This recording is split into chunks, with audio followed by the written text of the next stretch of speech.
الله أكبر الله أكبر الله أكبر لا إله إلا الله الله أكبر الله أكبر ولله الحمد الله أكبر الله أكبر الله أكبر لا إله إلا الله الله أكبر الله أكبر ولله الحمد.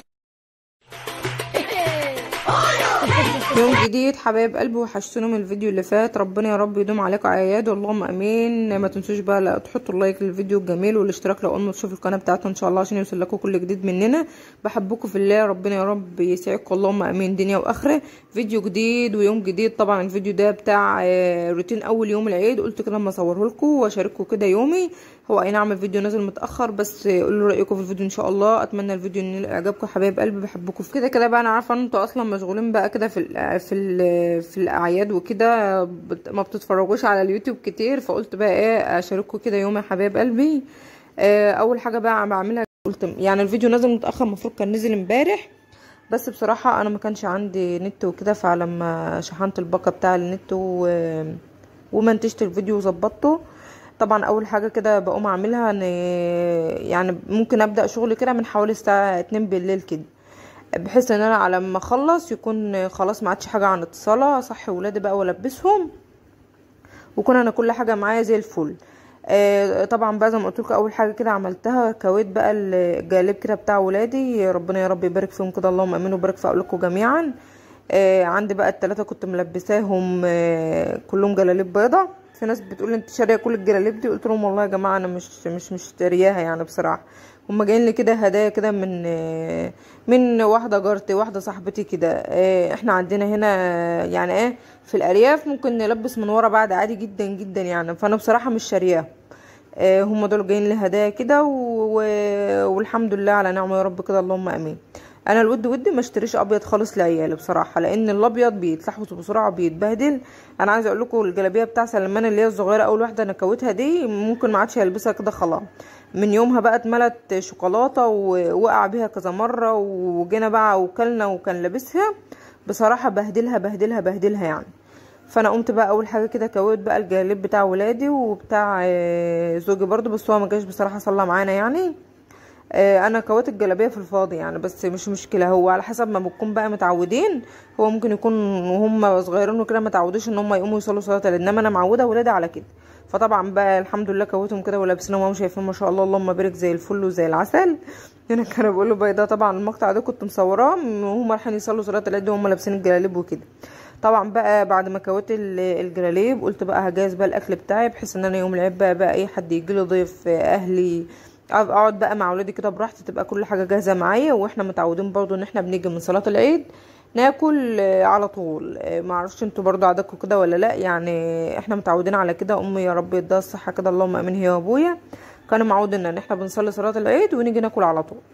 فاحنا انا برضو عودت ولادي على كده، يعني بروح اصلي الاكل بيكون جاهز، يدوبك بقى على التسخين حاجه هتتحمر، يدوبك احط الرز كده على طول لو انا عامله رز، عامله محاشي او حاجات من دي احطها تتسخن على طول. المهم ان انا بتبقى كل حاجه جاهزه معايا، بحيث ان انا يا دوبك اجي من الصلاه اكل ولادي هيخرجوا وهنقعد براحتنا زي ما انا معوداهم. فانا شايفه ان دي عاده حلوه قوي ان انا ابقى معوده من صلاه العيد ونيجي ناكل، والحمد لله ربنا يا رب يديم علينا نعم اللهم امين. طبعا بقى قطعت الخضره دي، يا هعمل محشي يا هعمل ممبار. طبعا زي ما شفتوا معايا في اول الفيديو انا كنت عامله ممبار بصراحه، ما عملتش محشي.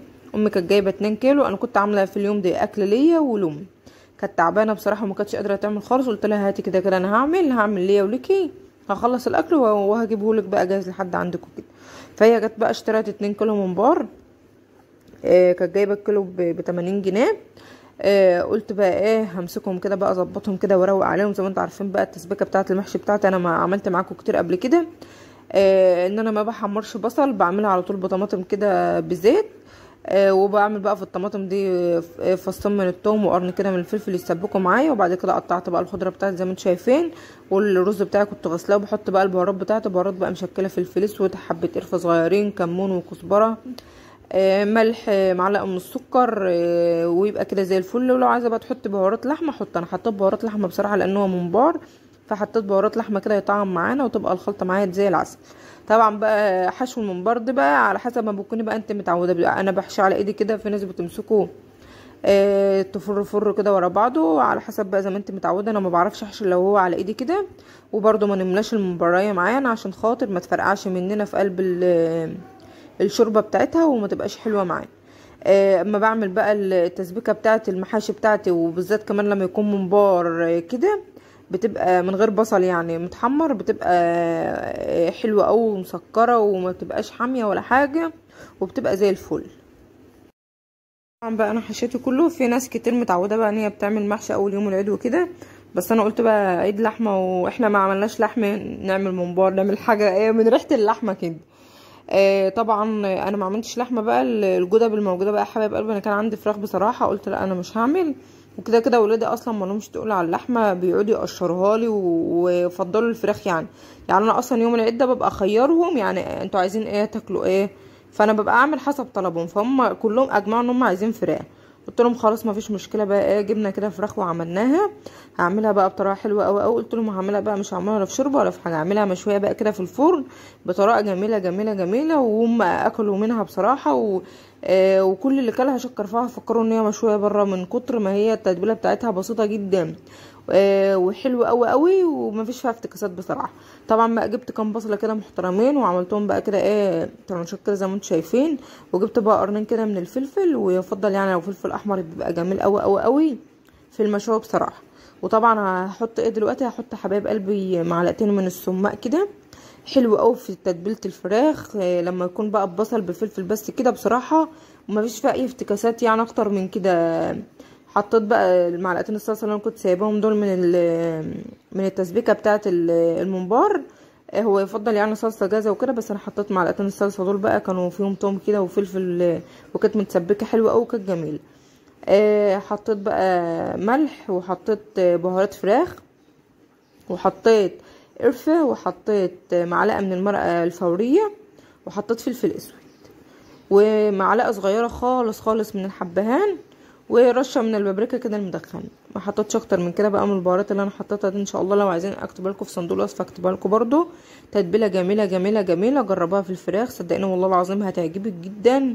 وانا يعني يا دوبك عملتها، حطيت الفراخ حطيتها في الفرن على طول. ما بالك بقى لو سبت كمان التتبيله دي فيها ساعتين كده كمان هتبقى حلوه قوي. زي ما قلت لكم بقى انا كنت طبخه اصلا ليا ولامي عشان خاطر هي كانت تعبانه ما كانتش قادره بصراحه، فقلت لها لا انا كده كده هعمل ليا وليكي، وانا هشغل الفرن وهعمل كده كده ممبار لاولادي، فاللي هعمل بقى منه ليا هعمل منه ليكي.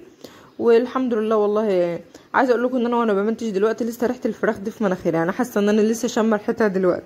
كانت جميله جميله جميله بصراحه. حط بقى مع التتبيله دي كمان معلقه من الخل ومعلقه كده من الزيت، وتفرجي بقى حطها بقى في الفرن كده على نار هاديه وعيش بقى، عيش وعيشني بصراحه.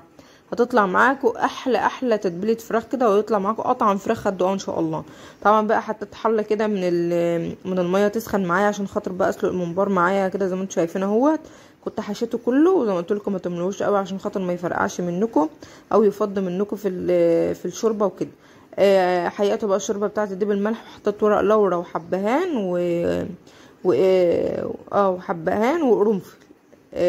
حطيت بقى الممبار كده زي ما انتم شايفين في ميه بتغلي، استوى معايا كده وطلعته ما شاء الله اللهم بارك. كان زي بصوا دايب كده ودايب، ومع ذلك الحمد لله ما فيش ولا واحده فيه اتفتحت عشان خاطر في جماعه عندنا كده بيبقى اسنانهم على قدهم. وكنت انا عامله برضو الجاتو كده عشان خاطر ما فيش لا كحك ولا بسكوت بقى في العيد. كنت انا عاملاه ان شاء الله هنزل لكم برضو الفيديو ده لوحده، بس انا قلت ما اشارككم. انا كنت قلت اشارككم اليوم كله بتاع اول يوم العيد انا كنت عامله ايه وطبخه ايه وكده.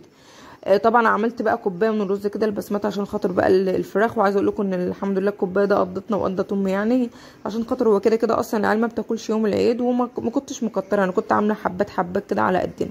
طبعا زي ما قلت لكم الفراخ اللهم بارك زي الفل بصراحه. الكاميرا بتاعتي ظالمه الفراخ خالص، ظالمه الاكل عامه يعني، لان المطبخ عندي اصلا بني، والمطبخ الخشب نفسه بني، والرخامه بني، فالنفس على الاضاءه دي شويه. بس انا مستنيه ان شاء الله ربنا يعني يفتحها علينا كده ان شاء الله، واعمل شويه اضاءه كده بزياده في المطبخ عشان خاطر يعني بجد الاكل مظلوم خالص خالص خالص يعني في التصوير بجد.